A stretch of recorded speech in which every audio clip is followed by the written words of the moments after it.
Thanks for listening to Exploring the Wine Glass podcast, the podcast for people who love wine. I'm Lori Budd, a UC Davis winemaking program and WSET Level 2 graduate.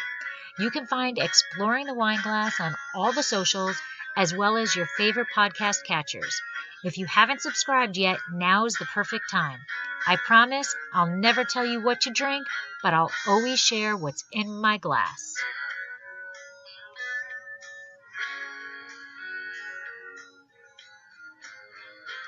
Hey everyone, thanks for tuning in this week. Today I am sharing another Raid Your Cellar virtual tasting.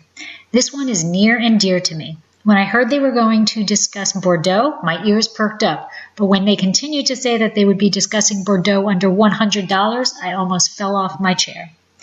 The pandemic is an awful thing, and there are so many negatives that have occurred because of it. And sadly, one of those negatives is that On Primeur was canceled. It is during this time that wine professionals from around the world fly to Bordeaux to barrel sample the newest vintage. And let me tell you from experience, it is an incredible event. After the tastings are over, the release price is determined by the reviews that the wine receives. With this year's tasting canceled, it makes it very difficult to determine a price.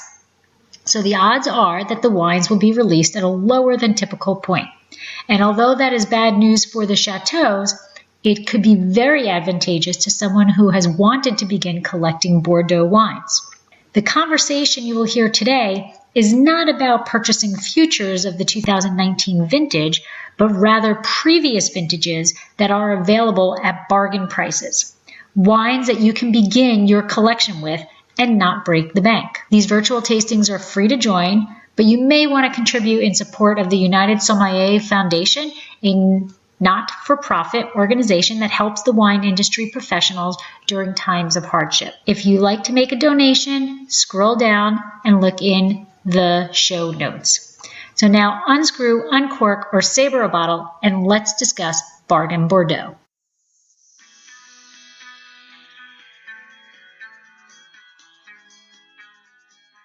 Welcome everybody to Raid Your Cellar. We have a super special edition tonight, age-worthy Bordeaux under $100. Many of you that have been watching every single week, you have been requesting a session like this, so we're super excited to be here. On behalf of Benchmark Wine Group, I would like to welcome you again. What you are about to see tonight is a group of panelists that have all donated to be on screen to the United Sommeliers Foundation. And they will be presenting a wine that they brought from their cellar, and we will be sharing it around this virtual table. So we are super excited to have all of you join us tonight, and please let us know what you're drinking in the chat box. And I am going to now throw it over to our host tonight, Master of Wine. Jeff, take it away. Hi. I was thrilled to be invited to do one of these sessions, and this is a topic that's particularly near and dear to my heart. I got involved with the United Sommeliers Foundation early on and was part of its formation at the request of Chris Blanchard, who you saw last week, many of you did, Master Sommelier in Napa, and Christy Norman, who's a sommelier at Spago Restaurant in Beverly Hills. They were super concerned in the middle of March as they and we all saw all the sommeliers being furloughed, or in the beginning it was, well, we just don't have any ship for you. And, gradually these sommeliers were pulled off the floor, and, they're what makes our wine experience in restaurants so much more enjoyable. They tell us about the wine, they serve it properly, and they're tireless students of, they might not have as many wine books as I have behind me, but I probably only need about 4 of the 1,000 that I've got. So, but the Somm community is in desperate need of financial aid.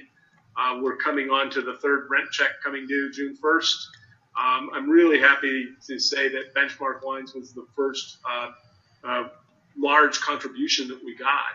I was the first. I threw down 100 before anybody did on GoFundMe, and then we saw this wonderful contribution come in from Benchmark Wines, and it hasn't stopped.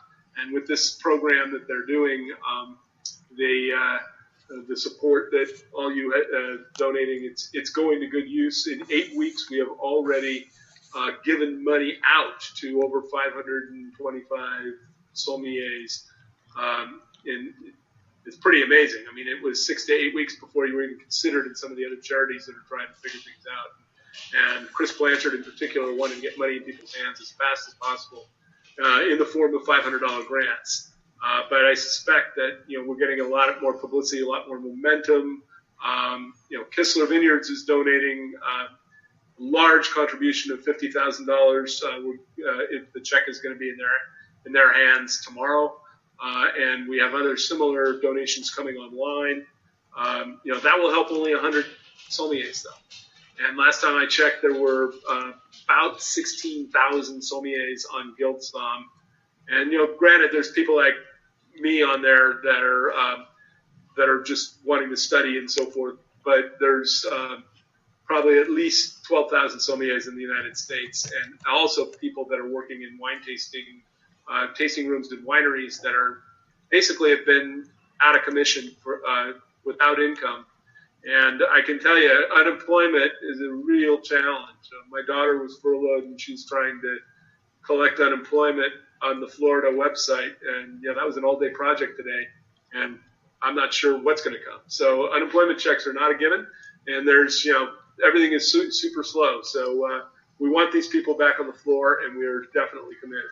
So with that, I'm never one to avoid an opportunity to overkill. So everybody's opening a bottle of wine. I've got 5 in front of me. But this was something that was a category that was near and dear to my heart because in the Bordeaux business, if you're a retailer or a wholesaler, it's a challenge to make a dollar. You think it's all great that you're getting, Pontet for under, what was it? Pontet was under $80 or something like that in the latest release. But when you get right down to it, the negociant's making 10% margin, and the retailer's probably making 10% margin, and that's not sustainable. And they're having to put cash up front in euros, and you don't know where the exchange rate's coming in, and it's all very exciting business, but all very low profit margin business. And at the end of the day, it was really hard to invest in wines that, from a wholesaler standpoint, that you would be able to go in and sell to restaurants and be competitive, because the exchange rate could take a move in the wrong direction, and all of a sudden somebody would be $40 a bottle cheaper than you, and you'd done everything right as a purchaser. So when I was at Wine Warehouse for 5 years in California, and I went on later to go to Young's Market Company, we tried to find smaller chateaus that delivered Cru Class A quality. One of the first that I worked with was with Wine Warehouse is a product called Chateau Regnac.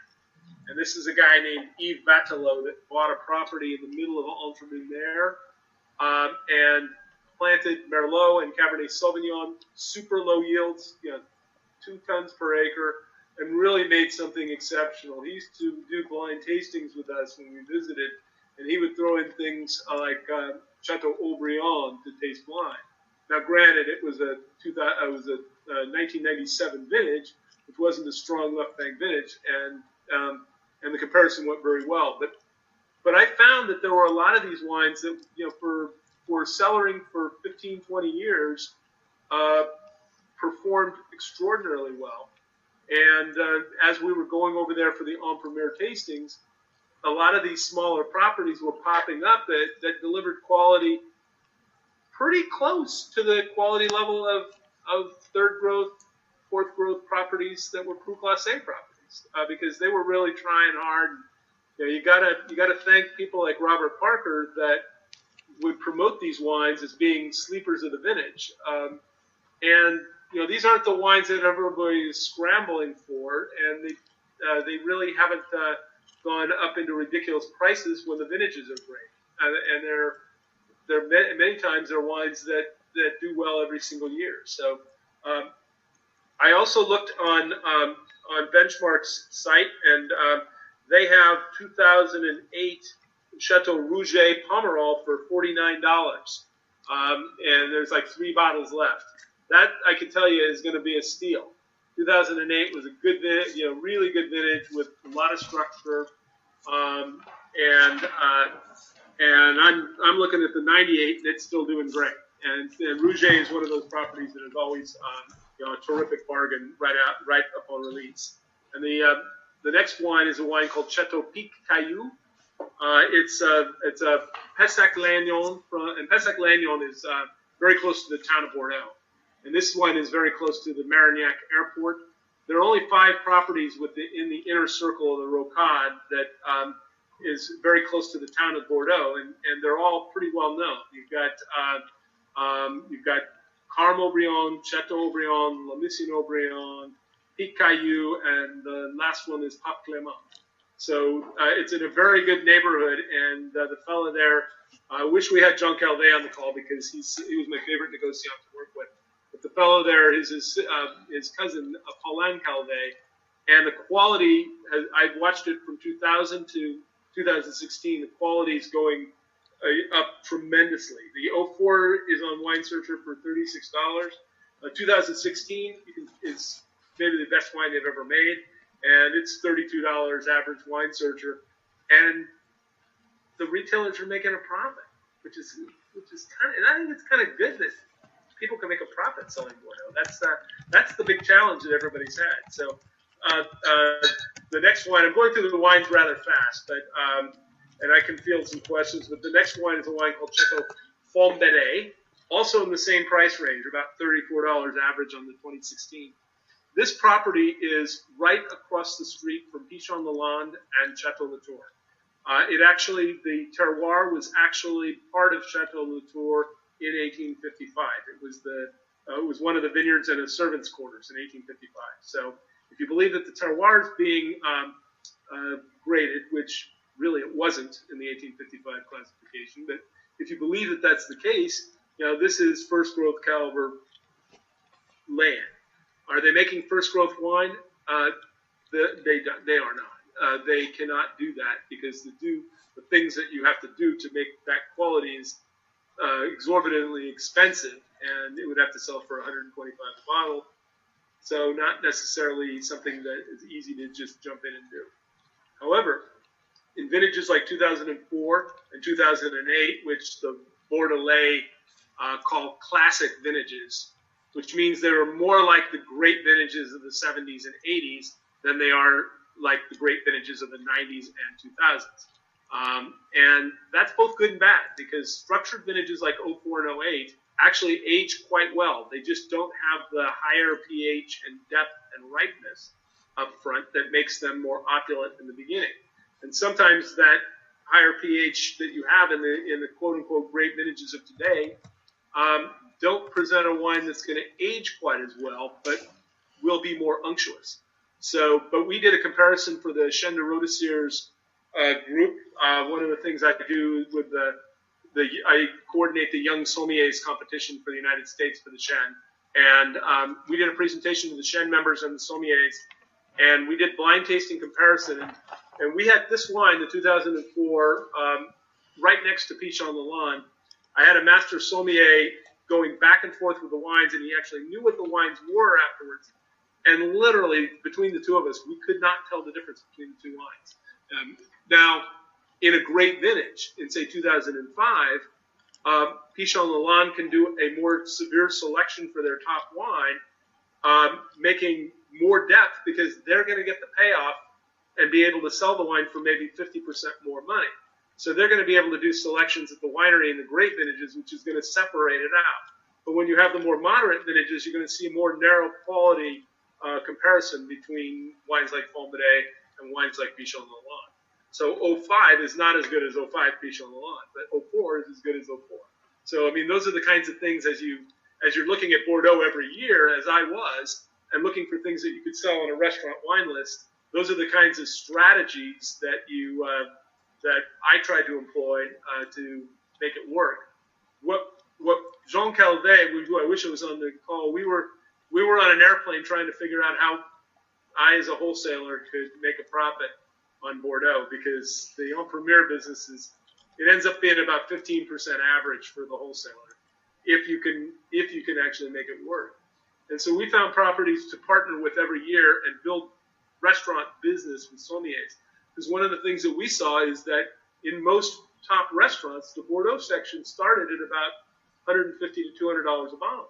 And most of that wine was purchased out of private collections. Most of the sommeliers were buying it at auction, buying it from Benchmark, buying it from Acker, and they were finding deals from the past, and you'd find, the first wine I can buy to even enter the Bordeaux category is Lynch Mage. So we were able to go in and say, hey, I've got a Pauillac for you that you can put on the wine list at $55. I've got a Pessac Lannion you can put in at $50. I've got a Margaux you can put in at about $60 on the wine list, and the restaurant can still be profitable. And not only that, when they go back to reorder, they can reorder again at the same price. When all these wines are sold and there's no exclusivities and there's nobody sampling the sommeliers, it's really hard for them to repeat. So I want to get to everybody else's wine also, and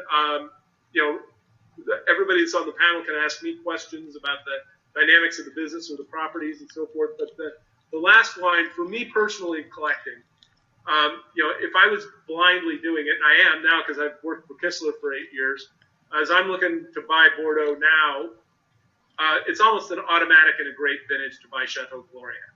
Chateau Gloria today is as good as Lynch Mage was in the 80s. And it's a wine that I know that in a great vintage, it's just going to be, I don't even have to taste it. And it's always around $50. By the way, in the bin sale at Benchmark, there are a few bottles of Chateau Gloria 2000 at $55. Or you can go to No Limit Fine Wines and get it for $75. And that's why there's no limit, because they have it for $20 more. But that's the challenge with Bordeaux, and especially Cru Classé that's not exclusive. The challenge is how do you find things to provide value for people that are starting out in the cellar, or people that might want to have Bordeaux just to have on Tuesday instead of that Latour that you have on a special occasion. So that's why this is a passionate subject. I've studied it quite well, but I've already gone on for about 12 minutes, and we have a lot of other people that should be talking. So let's go to Dave for his comments. Thank you, Jeff. I'm Dave Parker. I am CEO of Benchmark, and we're delighted to put this on every week and support the sommeliers. As Jeff was saying, it's a group right now that's unfortunately both very passionate about what they're doing and not able to do it. And to keep those guys going, and they're all tend to be family or men or people or just out of school in both cases, every dollar is very important to them. Before I jump into my two wines, you mentioned Gloria. That was my first Bordeaux experience. 1988 vintage. I remember $10 a bottle, and you could get it in the nice wooden cases. And I walked out the door, spending $240 plus tax on 2 cases, and I was shaking for having spent so much money on wine, never having done that before. But boy, was it worth it. It's all gone now. One of my other favorite wines from way back, which fits into this very well, is Clerc Melon. This is a 2005. I don't know if you can see it with that light on it, but the Dancing Buffoons. This is drinking beautifully. Pauillac, lead pencil, a plum, cedar box, tobacco, Asian spice, and even a little bit of the beef blood iron character. And of course, this is a property owned by what we call Mini Mouton. This is owned by Mouton Rothschild. I think the estate was originally part of Lafite, was broken off during the French Revolution, worked its way back, and the Baron felt that it was worth bringing back to its old glory. He bought up all the parcels one by one. Fifth growth, but in a great 2005 vintage, it's drinking. I can't quite say it's drinking like a first growth, but it's drinking like a third growth. It's just exceptional, and in its balance, its richness, its complexity. I double decanted this about 2 hours ago, which is about what I like to do for a 2005. $91 at Benchmark. I think last I looked, we had about 22 bottles of it. I think it's just a heck of a deal. My second wine for tonight, since I have to do the right bank, left bank thing, is Montbusquet 2000 Saint-Emilion. And this estate goes back to 1540, I think, but it went all different directions. And Gerard Pierce bought the property in 1993. If that name's familiar, it was his first purchase. He went out to buy Bellevue Mondot, Pavie d'Assès, and of course Pavie itself.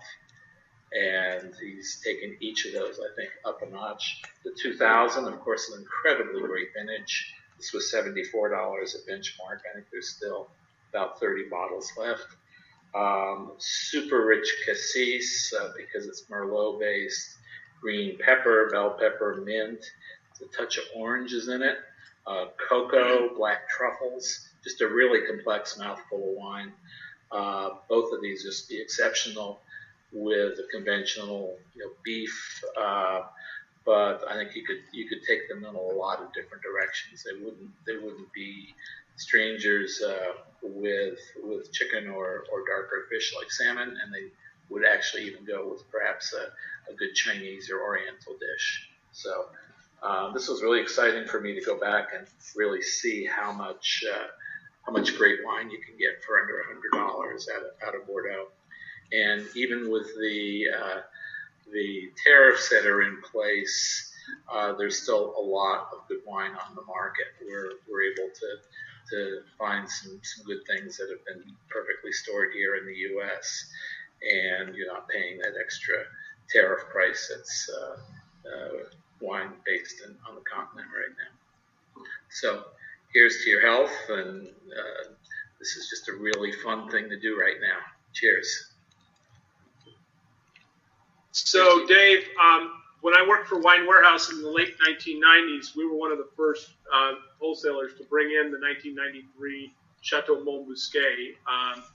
And he was working with an importer, Jeffrey Davies of Signature Selections. And the 1993 came in. I think we were selling it for about $180 wholesale case. And then we went to 94, and we sold that for I think 200, and then the 95 about 240. Very modest price increases. And Chateau Montbusquet, interestingly enough, was part of the sandy soil terroir that is not really the great terroir of Saint-Emilion. But he hired Michel Roland, and he worked with Regnault from a Pomerol producer. And Alain Renault, and they were really upgraded this property well beyond the terroir that they were working with, and eventually got the yield so low and the vines older and great viticulture to a point where it was selling for, actually in some vintages, Montbusquet sold for about $75 en premier. So if you have it $75 retail with great vintages of today, that's a fantastic price. I was at lunch with him when he had bought Pavie, and I was part of a group. And Pavie at the time was selling for about $40 a bottle, and it was Valette that was the owner of Pavie, and the cellar was filthy, and it was overcropped. And he basically ripped out all the vineyards, replanted everything, did everything to improve Pavie. But I was trying to tell him to do the same thing with Montbusquet. And I don't speak French, so it was translated. And he basically said, no, I lost so much money with Montbusquet, we're raising the price right away. So Pavie just went to astronomical prices. But with Pavie, in a great vintage, you're paying like $300 a bottle, and then it will go down to about $120. It'll go up and down like crazy. And so those are the things that happen with Cru Classé Bordeaux, that Montbusquet over the years has been a great, it's great wine, still under $100, and your price is fantastic on that. So it's a very interesting story. And, right bank, there was somebody saying the right bank properties and affordability is not there. It's there. There's a lot of stuff like that that's really great. So, Tali, you want to tell them? Do you want to get on and tell them what you do and your role with the CIBB? Yes, thank you. So, hi everybody. Great to be here. It's exciting to drink Bordeaux with everyone online. So, I work for Wine of Bordeaux. I'm the marketing advisor in North America and Canada. As you can imagine, I love Bordeaux. And when Jeff was talking about doing Bordeaux under $100, I was like, oh, that's great, because we're always looking to find great wine. They're affordable and things that you can also put in your cellar and age. And a lot of the Bordeaux wine these days are good drinking now, and also will have at least 20 years in the cellar and just change character. Those are great wines that you and Dave pick. The Montbousquet is one of my favorite, Cru Classé Saint-Emilion. I think in 2015 it was 10 best in the Wine Spectator, which, for 60, 70 bucks, that's a steal. And Jeff was talking about Fombade from Pauillac, which is, I think it's one of those jewels that people don't know yet about. I didn't find out this wine, but it just, $35 to find Pauillac is still. We opened 2000 vintage of Fombade like a month ago, and it was just beautiful wine and just so affordable. Also, Rouget from Bordeaux, so it doesn't necessarily have to be a Cru Classé that can have the ageability. So I picked a wine that is a little bit from close to Pomerol and from Lalande Pomerol. I don't know if you can see it, but this is La Fleur de Board, and this is a 2003 vintage. So La Fleur de Board, when they come out, they're around like $29, $35, depending where you buy it, and when they age, they will be anywhere between $50 to $70.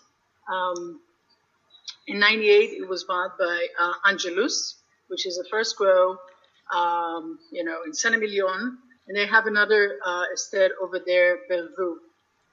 This estate, mostly they have 80% Merlot, but they also have Cabernet, which is very rare in this area. But they are extending the production a little bit of the Cabernet in this section. Cabernet Sauvignon, not just Cabernet Franc, just to make the difference here. Anyway, wines is gorgeous.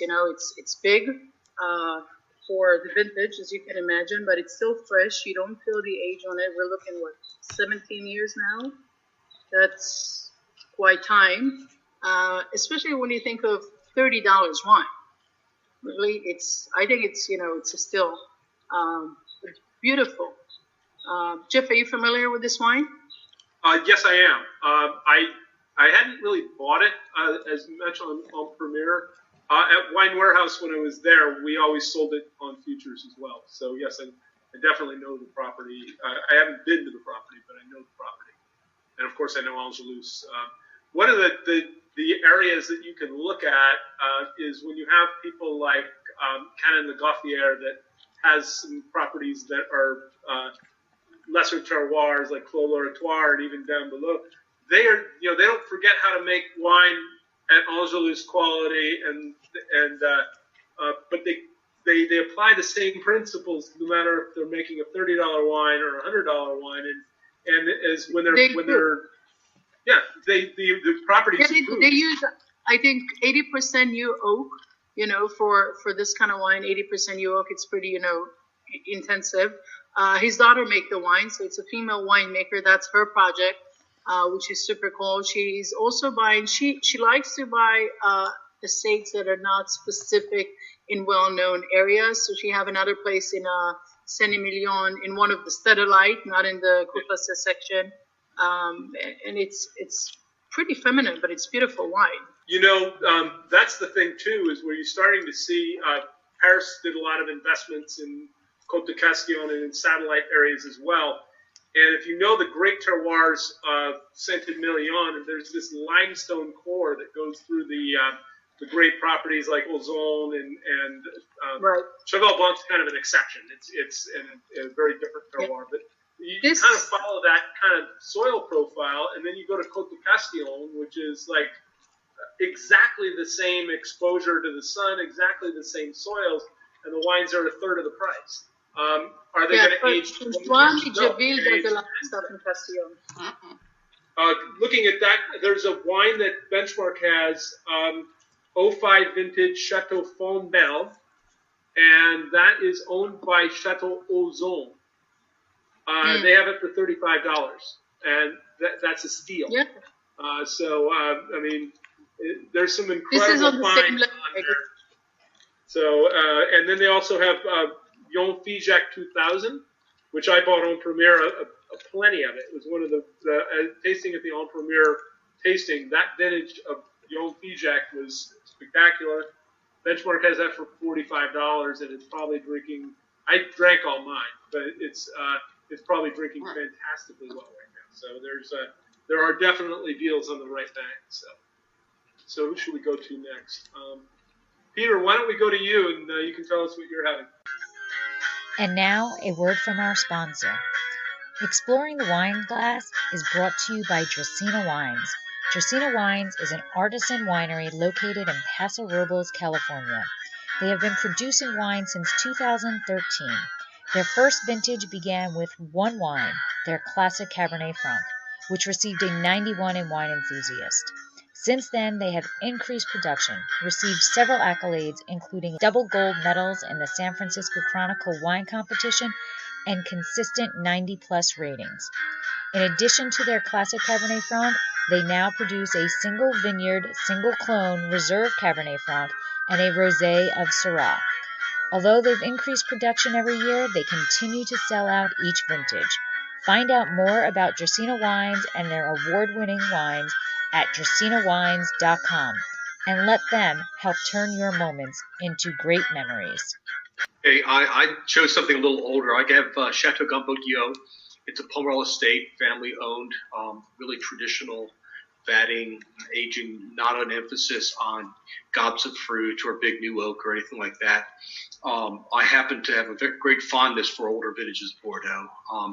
But if we're going to go into modern vintages, the 2016s I've tasted have been just absolutely classic. And anybody's taken a stake in Bordeaux, that vintage is just straight as an arrow. It's fantastic.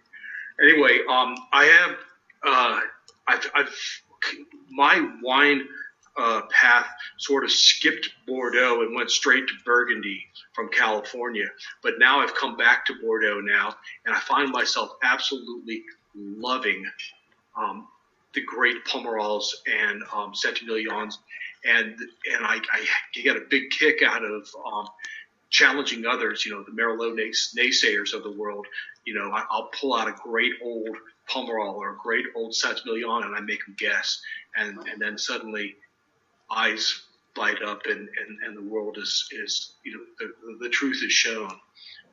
So I'm just really, really delighted to be here and tasting a wine. This wine is on the downslope, I'll admit it, but it is still savory, and it has the classic Pomerol notes of plums, and there's that sort of clay chalk, I think it's blue clay soil that's in Pomerol, and you can almost perceive that soil in this wine through the tannins, and I'm getting a big kick out of that. Looking down the chat, what vintage are you having, Peter? This is 1985 Gambot-Guillot, purchased from Benchmark, right there. Okay. And so this is a half bottle that I bought some time back, but 85 is the vintage that I got into as a young wine drinker, and it was the vintage that really was great everywhere in the world.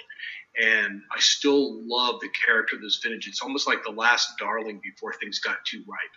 And I just love, just about anywhere in the world, whether it's Napa, Bordeaux, Burgundy, Champagne, 85 is just lights my fire. Well, 85 was one of those vintages. So I got into Bordeaux when I started working from 83 to 1986 for a retailer in Southern California called High Time Cellars. All right. And we sold like 5 containers of Bordeaux in the 82 vintage. And at the time, there was there was nobody in Orange County that was doing that kind of business. Maybe a couple people in LA, and I got turned on to, I think we were buying 82 Mouton for $39.99, and so on futures, and those were the days I really got into, and I didn't have any money then. I was making $8 an hour, and so things like Chateau Omar Bouzet 82 was 20.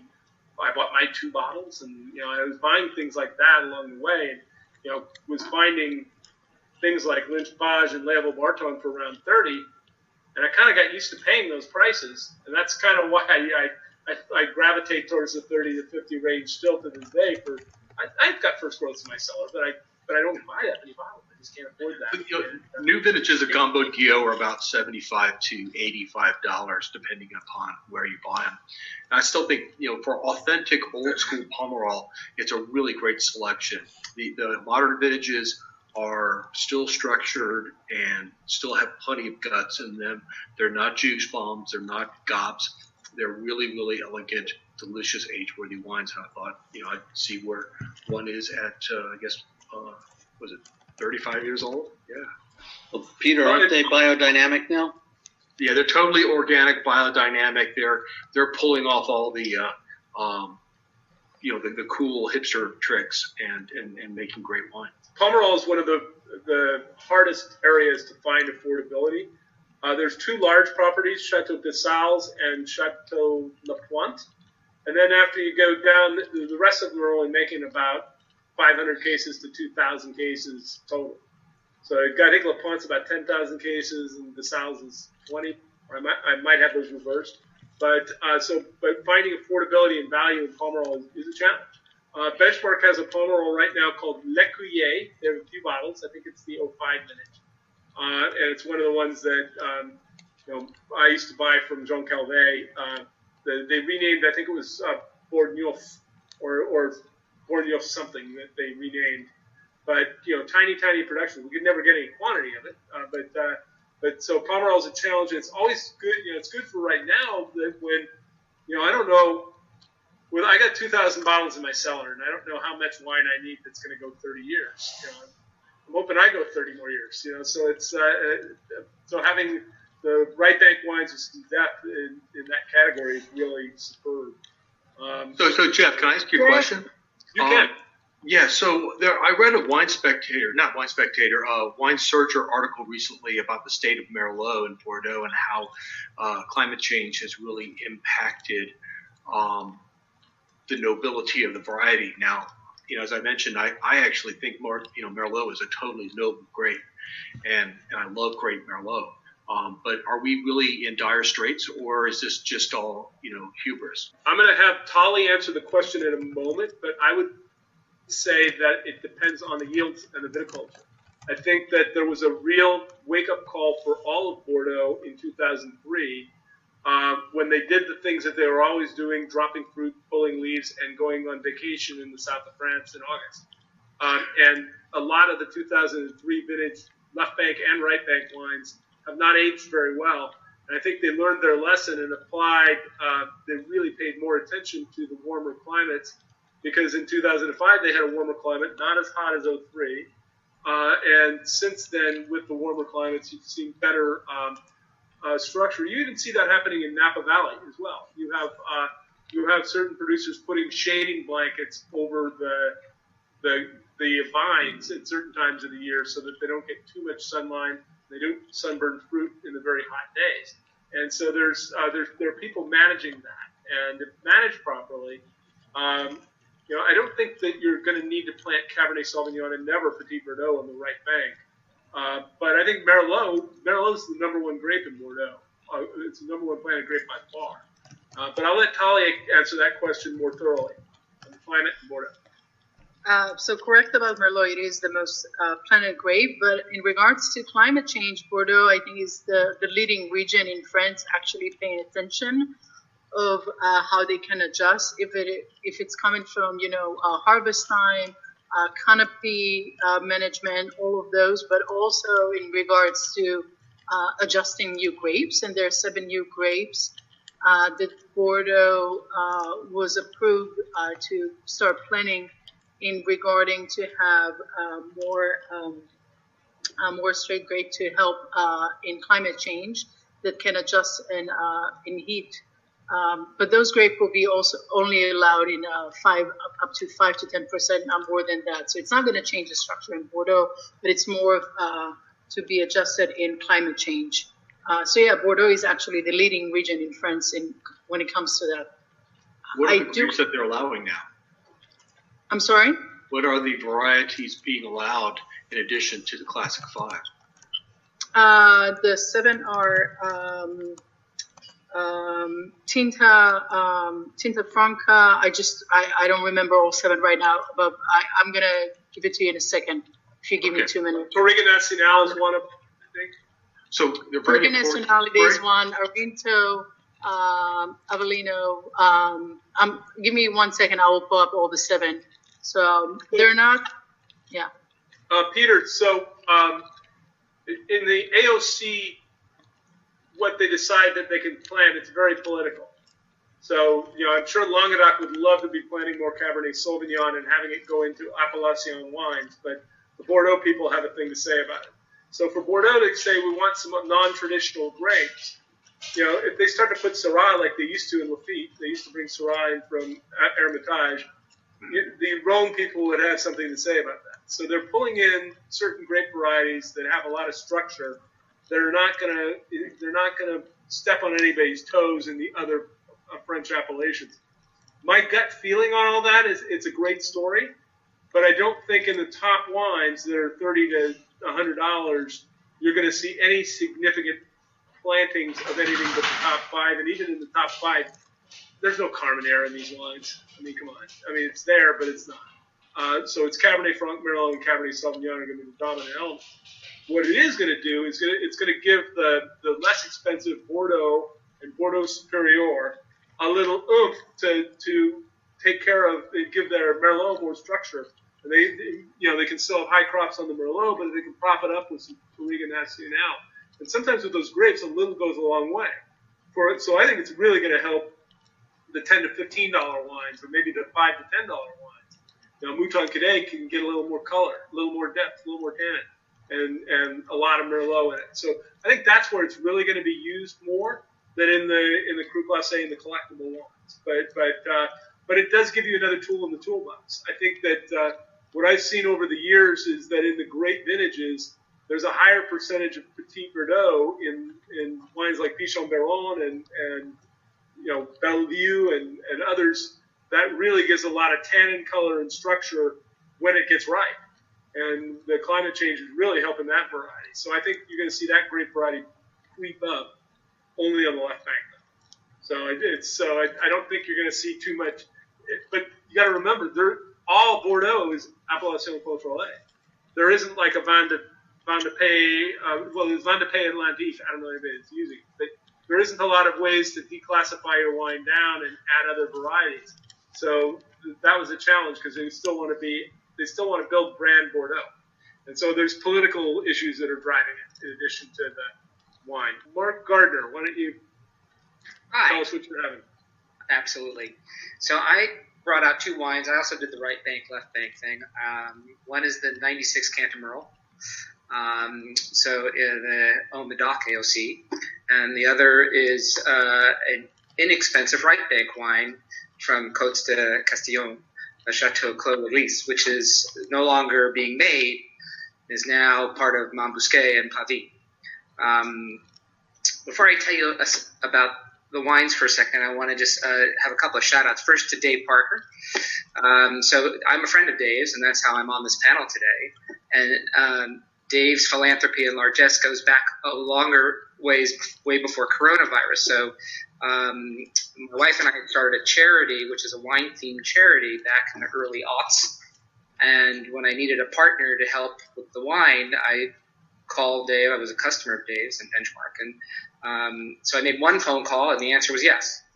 And we sealed that deal with a handshake and a bottle of very good Clerico, right, Dave?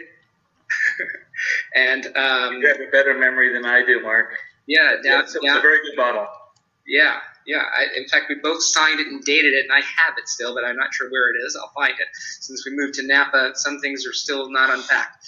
And so Dave is a pretty philanthropic guy. That's just in his genetic makeup. And I just wanted to give you kudos, Dave. And then the fact that you're doing this for Psalms are really deep in my heart. I don't know if a guy named Ted Rutledge is watching this, but Ted's a Psalm at Daniel in New York City, and a good friend of mine. And as you know, it's tough times. So I'm more than happy to be a part of this. And really, the choice of the wine I have tonight is due to a Psalm as well. I've been a fan of Cantamaril for many, many years. I've been collecting since I had a paycheck and could afford to collect wine. Before that, I was buying one bottle at a time. And Jeff, it struck me when one of the bottles you have is the Bordeaux Superior. I think you said you had Regnac there, right? Regnac, yes. Yeah. The very first time I bought a case of wine in my life, I was introduced to wine by a professor in New Haven during my internship. I'm a cardiologist. And he had just picked up all his 82s had been shipped to him in 1986 that he had bought on Primeur. And we had a whole bunch of different wines one night, and I just got bitten by the bug. And I started experimenting. And basically in New Haven in 1986, all you could buy was Bordeaux and a little bit of Burgundy. There was nothing but French wine in 2 wine shops, and that's all there was. So nobody really knew who Robert Parker was. Nobody read reviews. Nobody read a review and then bought a wine. You just bought a wine. You asked the person at the wine shop, what's good? And I usually had about $10, and that's what I could afford to buy. So the first time I bought a whole case of wine was Regnac, the 82. And the last bottle of that was gone in about 1990, unfortunately. Anyway, why the 96 tonight? Well, I had the wine cellaring for a while, and we were in London in December 2017, and we went to a Michelin 2-star called Core by Claire Smythe, if you know the restaurant, anybody? Anyway, the Somme there, I always, whenever I go to a restaurant like that, I always do, the pairing. And he was pouring this wine out of an Imperial. And actually, he had bought all the Imperials that the distributor had offered him. And when that was over, he was going to buy all the double magnums and then all the bottles. And it was clear why. And so this wine I saw on Wine Searcher today for, I think, $59. I think I paid somewhere, in the 20s or 30s many years ago. And I always buy this wine. And what I love about this wine is what I just love about Bordeaux in general, is it's a great value. When you know what you're doing, if you spend some time, and if you listen to Psalms, they'll teach you how to find great value. I know you can't really see things like color here. So this is kind of a garnet now. It's not really ruby, and there's some orange bricking around the edges. When I first opened up, it was incredible smell of iron and mineral. Now it smells like sage. The herbaceous mid-palate just explodes. The structure and balance is ridiculous. There's this bright acid, there's this middle note. Maybe it's the Cab Franc. I went and looked it up before I got online, and I saw that the assemblage was 45% Cabernet Sauvignon, 40% Merlot, and 5% Cab Franc. So maybe that's brightening the center. In any event, it's just a knockout. It's everything you could possibly want. I've been drinking wine now for 35, 40 years, and I will admit that old Burgundy is my jam. When the last thing I want to drink is an old Burgundy, and probably if I was on a deserted island with one case of wine, it would be Burgundy. But honestly, I can tell you about almost every great bottle of Bordeaux in much more detail. It imprints more for some reason for me. And I can tell you a story with it. Mark, in my experience too, is that at $30 in Burgundy, you get very few wines that are going to age as well as Cantamaril. I've still got some 86 in my cellar. So we need to kind of pick up the pace a little bit. So okay, so I'll stop there. The Right Bank wine is also very inexpensive and really hits above its weight class. And I'll ask you offline about Clos Legris through Michelle, because I think that they're still doing it, but I'm not sure. So with that, Mark Davidowski, old friend of mine, been to Bordeaux with me many times. He's got a wine to share with us.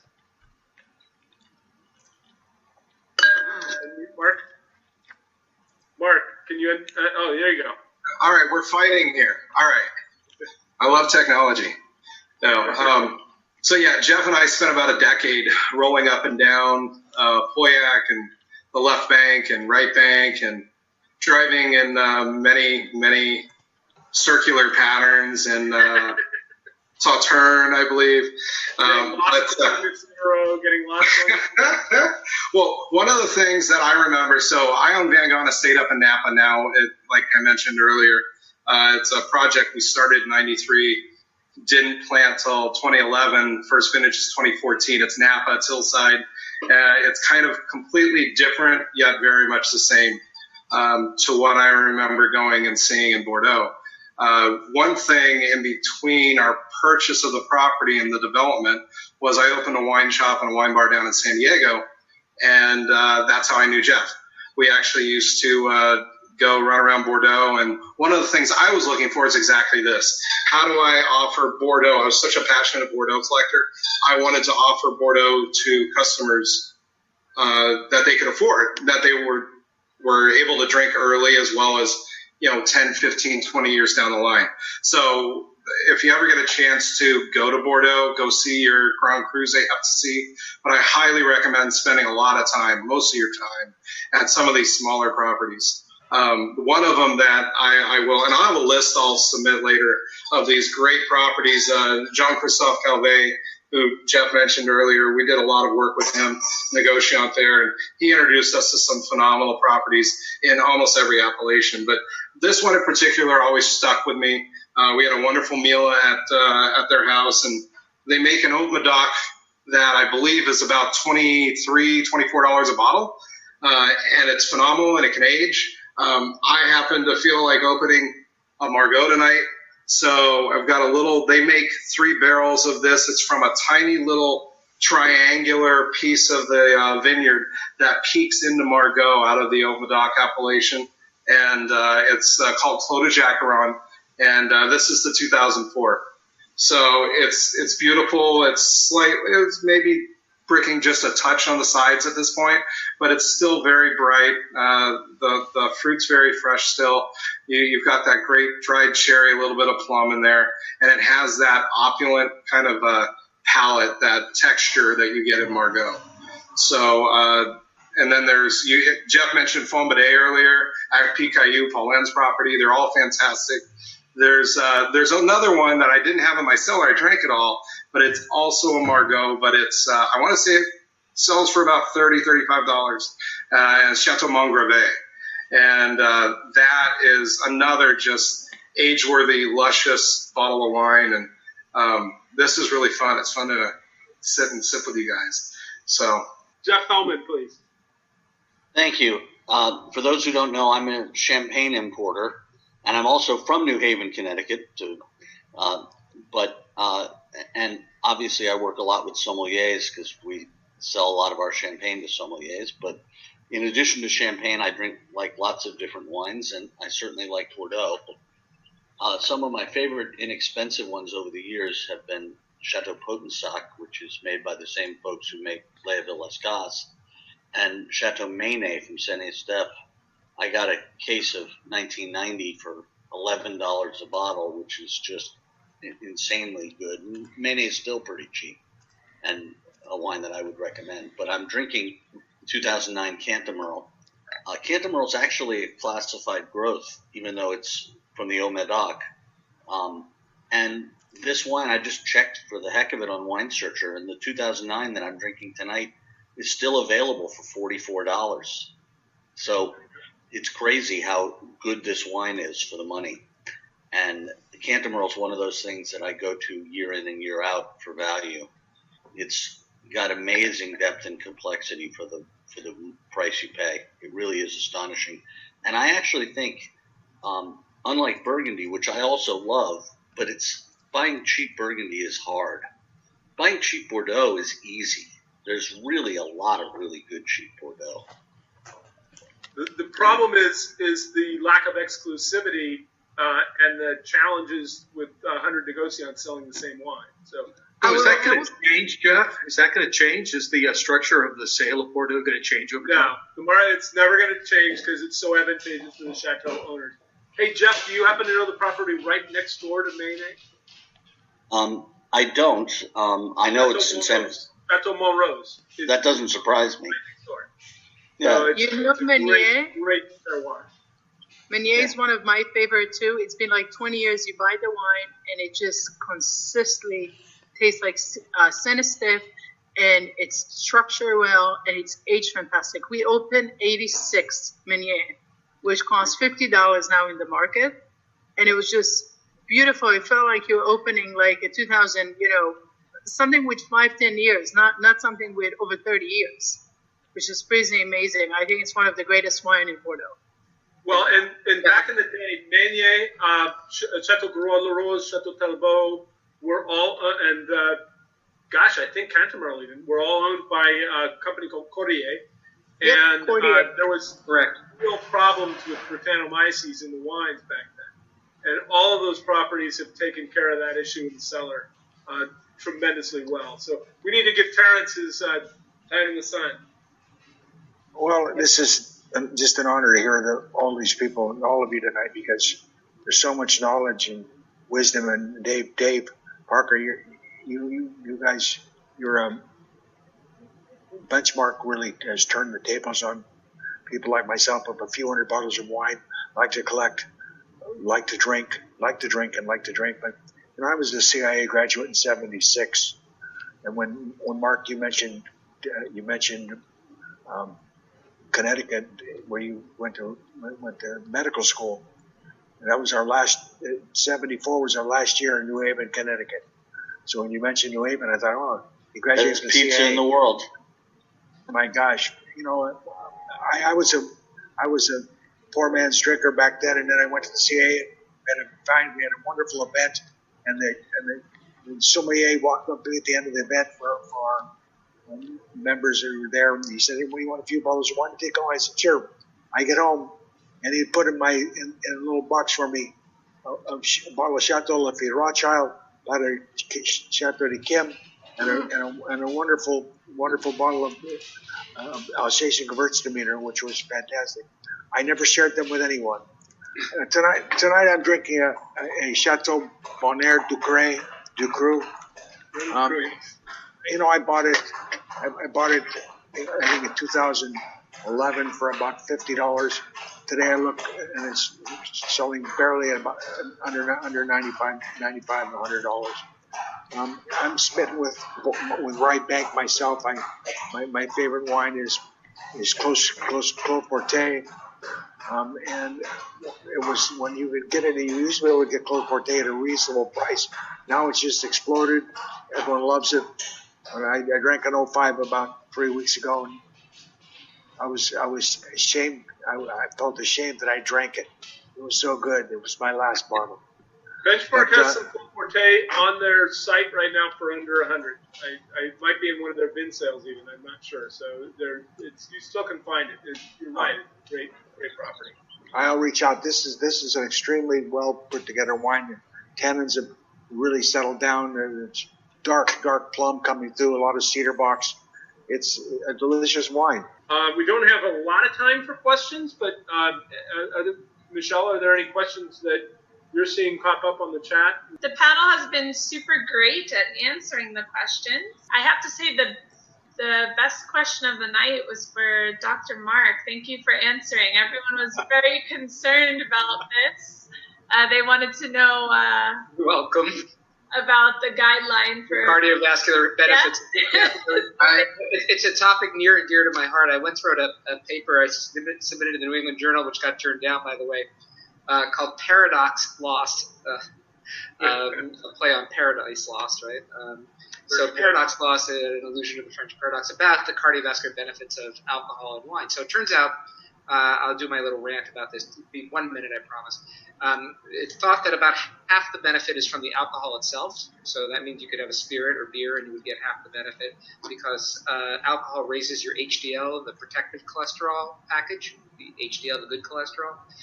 And the other half is thought to be from the bioflavonoids that are in the skins of grapes. And obviously there's a higher percentage of those in red wines due to the technique of making red wine compared to white wine. But so the quercetin, rutin, they're actually sirtuin. They've actually been studied by people who are into anti-aging medicine.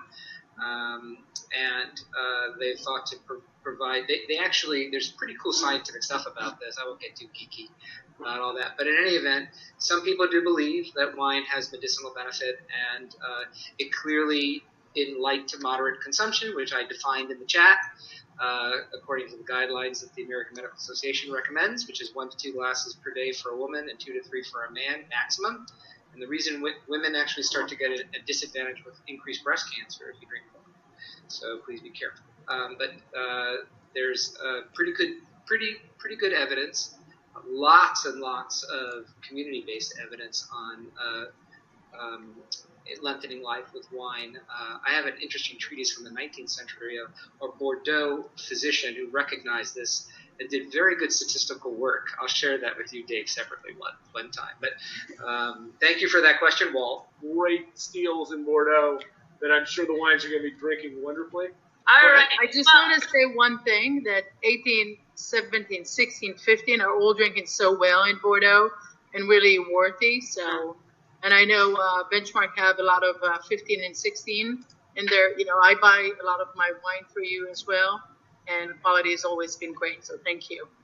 Well, thank you. Yeah, we've got probably about 60,000 bottles, all different vintages, not just Bordeaux.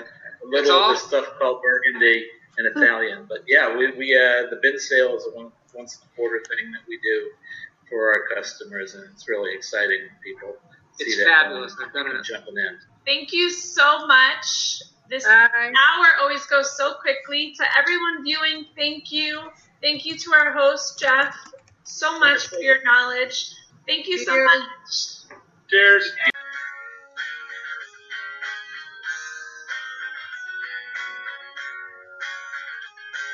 This has been another episode of Exploring the Wine Glass. Thanks for listening.